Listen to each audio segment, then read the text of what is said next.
Hello and welcome to Andalusia Knits. My name is Jordan and this is my YouTube channel where I talk all things knitting and fiber. And today I have a little tutorial for you. And I'm just going to go ahead and get the trigger warning out of the way at the beginning. Yes, this tutorial does involve a little math.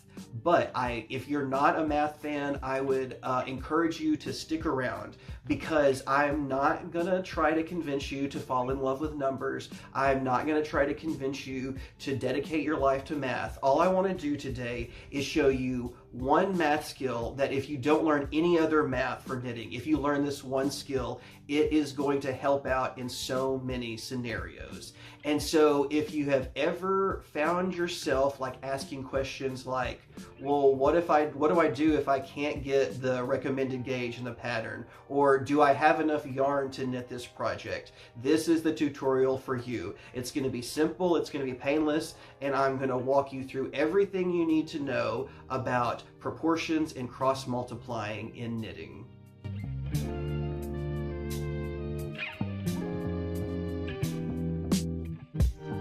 And before we get into the nitty-gritty of all these numbers, I just wanted to take a quick moment to say thank you for taking the time out of your day to check this video out. I hope you get something useful out of this.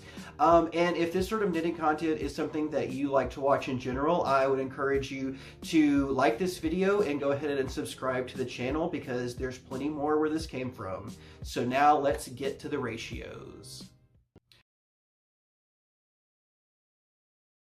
So before we get into using this technique in knitting, we need to take just a little bit of time to talk about what is a ratio and what is cross multiplication in general.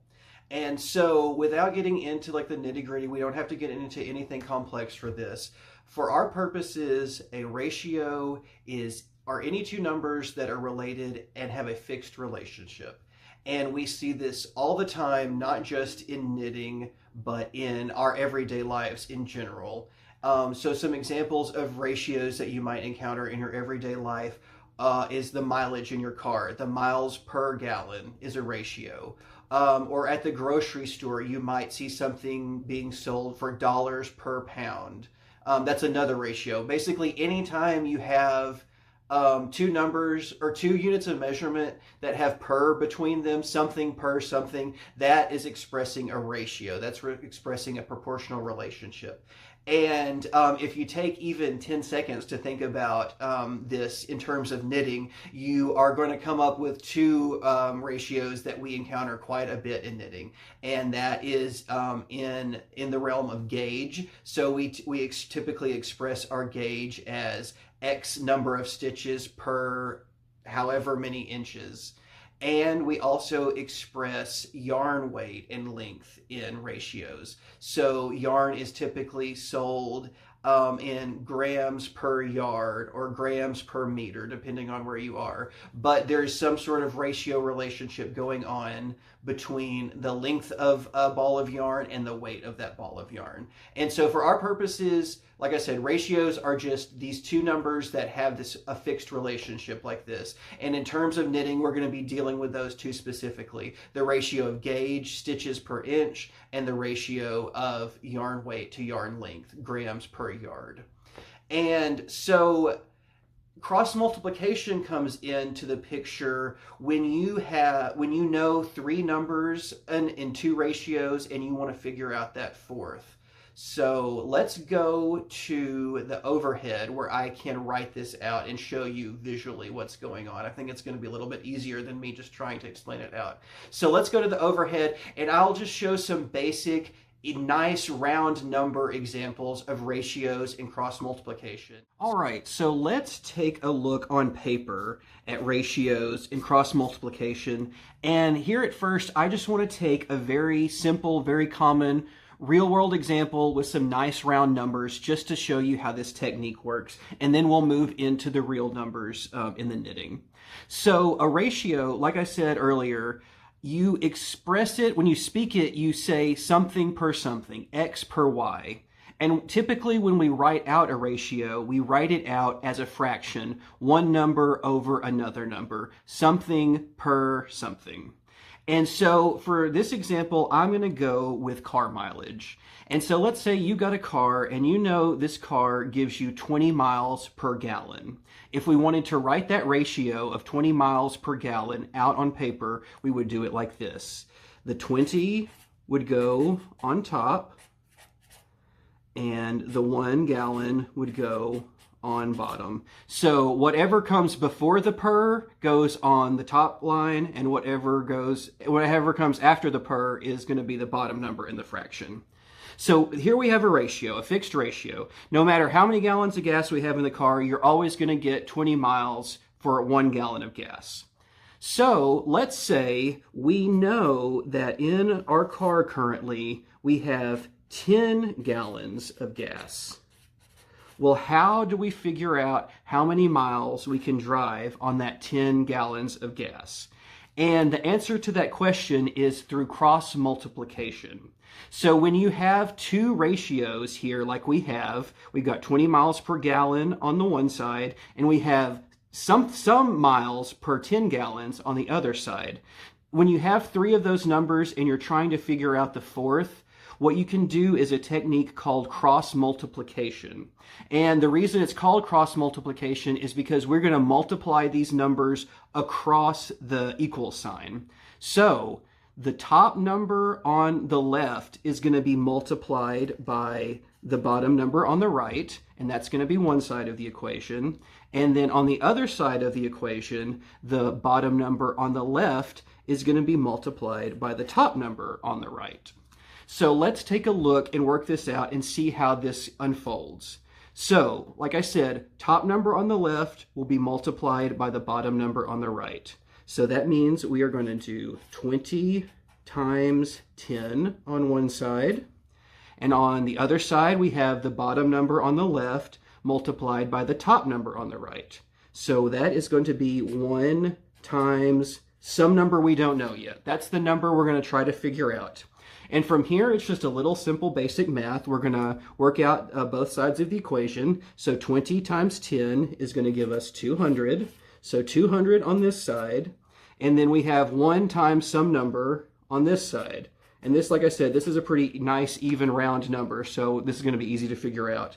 So to figure out this unknown number, all we're going to have to do is take the other number that's on the same side of the equation of it and divide both sides of the equation by that number. So 1 times some number divided by 1 and 200 divided by 1. And so that means now we have, on the one side, we have the unknown number that we're trying to figure out, and then we're going to divide 200 by 1 on the other side, which is simply 200. So we know that if we have 10 gallons of gas in our car, that will be able to take us 200 miles, assuming that our miles per gallon is 20 miles per 1 gallon. So that is just a basic overview, a simple, like easy number overview of how ratios and cross multiplication work. But now I want to go into some real life knitting scenarios where the numbers are maybe not as nice and neat and clean, and show you how this works in real life when you're working on some sort of knitting or crochet project. So now it is time to take a look at a couple of real life examples of when cross multiplication comes in really handy in knitting. And so the first example I want to show you, and before we get into these, there are way more than 2 scenarios when cross multiplication is going to come in handy in knitting, but these 2 are the ones that you are almost certainly going to encounter at some point. Everyone who knits for any significant length of time has absolutely run into these 2 problems in some form or another. So I'm going with the 2 most common scenarios where cross multiplication is going to help out. But that being said, there are a ton more for you to discover yourself. So this first scenario is probably the most common scenario, and that is where your gauge swatch does not match the gauge swatch that the pattern suggests or that the ball band suggests. And there could be a couple reasons for this. Maybe you're trying to hit the gauge that's suggested, but with the needles you have, you just can't make it work. Or maybe you take a look at the gauge suggested and you don't like it, and so you want to make some adjustment based on your personal preferences. Both of those scenarios are going to involve you like trying to figure out how many stitches do I need to cast on, or what size of this project do I need to cast on. And cross multiplication is exactly where that's going to help. And so for this example, I have a real life example of something that I'm currently knitting on. This is a new cowl design that I'm working on. And I'm using Barocco Vintage DK yarn. And the suggested stitch count, or the suggested gauge size, I wanted it a little bit looser. And so let's go to the overhead and figure out how I managed to take the gauge I want and end up with the correct size cowl that I wanted as well. Alrighty, so let's take a look at our first real knitting example using cross multiplication. And so like I mentioned, I've got this cowl here that I am knitting in Barocco Vintage DK. And if we take a look at the ball band for the yarn, we see that the suggested knitting gauge is 5.5 stitches per 1 inch. So just for reference, let's keep that up here. 5.5 stitches per 1 inch. Okay, but in this design that I've been knitting so far, I'm not actually getting 5.5 stitches per 1 inch. Measuring it out, I'm getting closer to 5.25 stitches per inch, which in some cases, that is not a huge variation in gauge size, but there are other projects where even being a quarter of a stitch off like that is going to cause some big sizing problems. So it's worth trying to figure this out. So I'm getting 5.25 stitches per inch, and I know that I want this cowl, which I'm knitting in the round, I want the total circumference to be 16 inches. I don't want it to be any bigger than that. So I need to figure out with my gauge, how many stitches do I need to cast on? And I also want to compare it to the suggested gauge and figure out how drastically off would I be in my calculations if I followed the suggested gauge versus the gauge that I'm actually getting. So let's figure out, first of all, at the gauge I'm actually getting, how many stitches I need to cast on to create a 16-inch circumference. So, if you remember, we're going to cross multiply. We are going to multiply the number on the top left by the number on the bottom right. So that is going to be 5.25 times 16. And on the other side, we are going to multiply the bottom left by the top right. So that is going to be 1 inch times the number we're trying to figure out. So 5.25 times 16 is going to give us 84 on this side. And just FYI, I'm not doing these numbers in my head. I have already done them once off camera, and I've got a little cheat sheet next to me. I'm not that good at math. So anyways, 5.25 times 16 is 84. And on the other side here, we have 1 times the unknown number. So once again, we're going to divide both sides by 1 so that the unknown number is isolated. And that is going to give us 84 stitches. Now, you know, in a perfect world, this is a legitimate real life scenario that I'm doing these calculations in. In a perfect world, it would have been nice to get some decimal point number so we could talk about rounding stitches up or down or whatever. But in this case, 5.25 times 16 gives us a full, nice, even number of 84. So I know that if I want the circumference of this cowl to be 16 inches, I'm going to have to cast on 84 stitches. So before we move on from this example, let's take a look at what would happen if I cast on stitches based on the recommended gauge of 5.5 stitches as opposed to the gauge that I got when I measured my knitting. So we're going to set this up exactly the same. We're going to say 5.5 stitches over 1 inch on one side of the equation, and on the other side we're going to do 16 inches on the bottom. That's how big or round we want the circumference. And this is our unknown number at the top right here. And once again, we're just going to do some cross multiplication in both directions. So 5.5 times 16 equals 1 times the unknown number. And 5.5 is going to give us actually 88 stitches. And once we do this very basic division, once again, very easy division, we are going to get the unknown number is 88 stitches.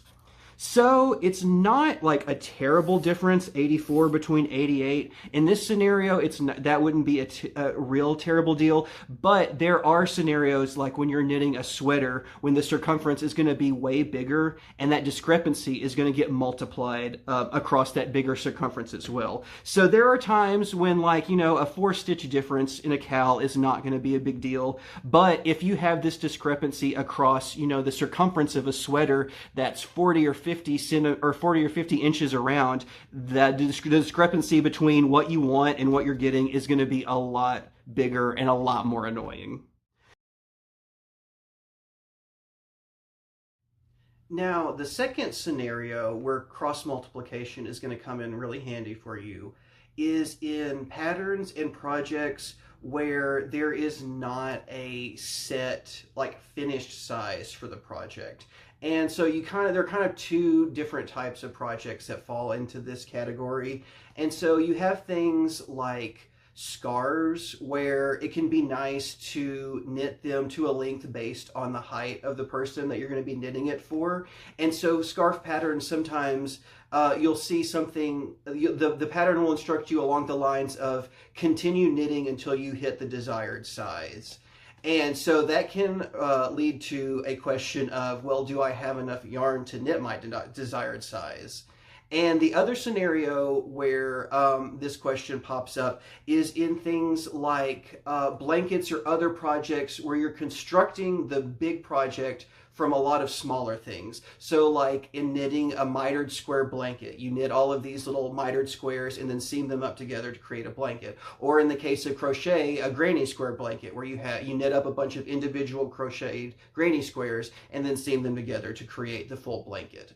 And so for this example, that's exactly the real life numbers I'm going to use. I have a skein of Red Heart granny square yarn here, and I have several balls of this, and I am going to try to figure out if I have enough yarn to knit the blanket in the size that I want. Alrighty, so to reiterate this example, I have some of this Red Heart all-in-one granny square yarn, and I want to knit or crochet some granny squares and seam them together to create a blanket. And my goal is I want a 10 square by 10 square blanket, which means that I'm going to need 100 squares total. And I want to figure out, based on how much yarn I currently have, do I have enough yarn to actually knit all 100 squares? So the first thing I need to do is look on the ball band here and get some information about how much yarn we're working with. And so on this, I'm not sure if you'll be able to see it, but it's telling us that there are 250 grams in a complete ball of this yarn, and that one ball of this yarn will create 14 granny squares. So let's go ahead and write that stuff down so we don't forget. There is 250 grams of yarn per 14 granny squares. And wouldn't you know it, that's a ratio right there, and we can work with that. So I know that I have about 730 grams of this yarn left. I've done some projects with it already. And so I am aiming, my goal here is 100 squares, and I need to figure out if I can hit that goal. So I don't know currently how many squares I can knit with that 730 grams. So now we're going to do some cross multiplication. And while the premise is exactly the same for all the other examples I've shown you so far, you'll notice in this one, the starting numbers are not in the same position. So the equation that we're about to create is going to look a little different from the last ones. But once again, the premise is still the same. You're still multiplying across the equal sign. So we're going to take the top number on the left, which is 250 grams, and we're going to multiply it by the bottom number on the right, which in this example is our unknown number. So let's go ahead and do that on one side. We have 250 times some unknown number. And for the other side of the equation, we are going to multiply the number on the bottom left by the number on the top right. And in this case, this is where we have both of the known numbers. So that is going to be 14 times 730. So let's go ahead and take care of this right side of the equation first. And 14 times 730 is going to give us 10,220. And for our purposes on this side, on the left side, we're going to divide by 250, and we're also going to divide the other side by 250. So now we have the unknown number on one side, and we have this number on the other. And then all that's left to do is divide 10,220 by 250, and that will let us know how many squares we can make with the yarn we have. And in this case, the number of squares we can make with 730 grams of yarn is about 40.5 squares, which is nowhere near the amount of yarn I need to knit 100 squares, like my original goal. So I know that I'm going to need to buy at least twice as much yarn as I currently have, and then some a little more if I want to hit that 100 square goal.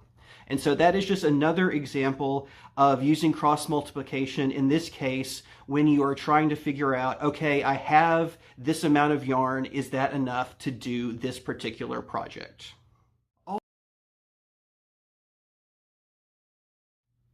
All right, well, I think that is going to do it for this tutorial. I appreciate you watching. I hope you got something out of this. If there's anything that is confusing you, or you have any questions that need clarifying, don't hesitate to leave those in the comments, and I will do my best to get back to you and explain and answer any questions that you have. And if you enjoy videos like this, I would encourage you to like this video and subscribe to the channel. It's the great way, it's probably the easiest and best way to let me and YouTube both know what sorts of videos that you like to see from me. And I think that is going to be it for today. Once again, thanks for watching, and I'll see you in the next one. Bye!